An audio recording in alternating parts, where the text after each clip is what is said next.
Hi guys, good morning. Ito po yung tinanim kong parsley from seed. Ayan, 17 parsley seeds.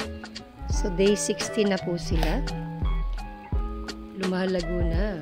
Actually, 2 sachet po yung ginamit ko. Nudbud ko lahat dyan. Ayan po, makapal na siya. Guys. And meron tayo itong bisita. Bunutin natin because this is grass. Ayan. Ayan guys, look. Umulan po kahapon, kaya naulan na naman siya. Ayan, ang dumi ng baby ko. Ayan guys. Cloudy today. Sorry for the interruption. May dumaan po sa sakyan. Hello, parsley. And this is, I think this is also parsley. Ayan. Ako naglalagay po ako ng tag pag ako nagtanim. Ni-recycle ko lang po yan. Dati meron siyang ibang nakasulat. So, binubura ko lang siya ng acetone or sometimes kung back to back meron pa ng free, susulatan natin. So, ayan siya guys.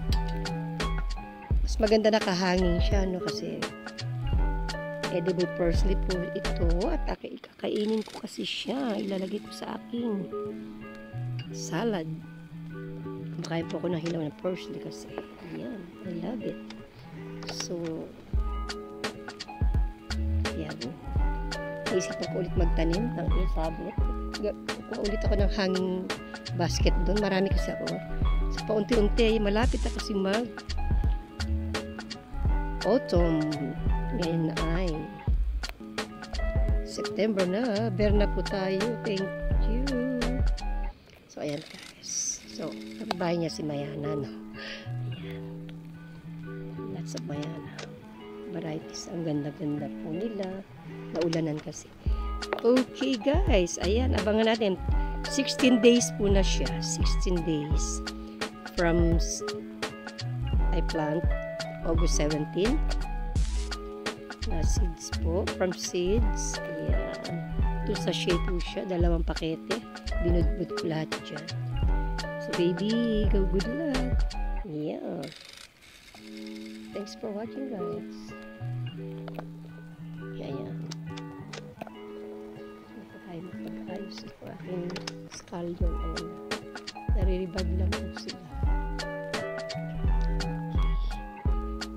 Okay, see you again to the next vlog. This is my coriander. Good morning. Makulim din po today. Ayan, rauram. Yan, coriander po ito. Thank you.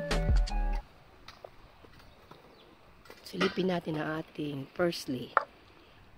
Ayan na siya guys. Lago-lago na niya. Baby, lago. Dito ko na ibuhos lahat na kumpulan na rito. Ayan, at ating mga kolyos. Sa mag-unboxing na tayo. Thanks for watching. Sa makakapanood po, kasunod nito ang unboxing ko na aking bottle, lip bottle.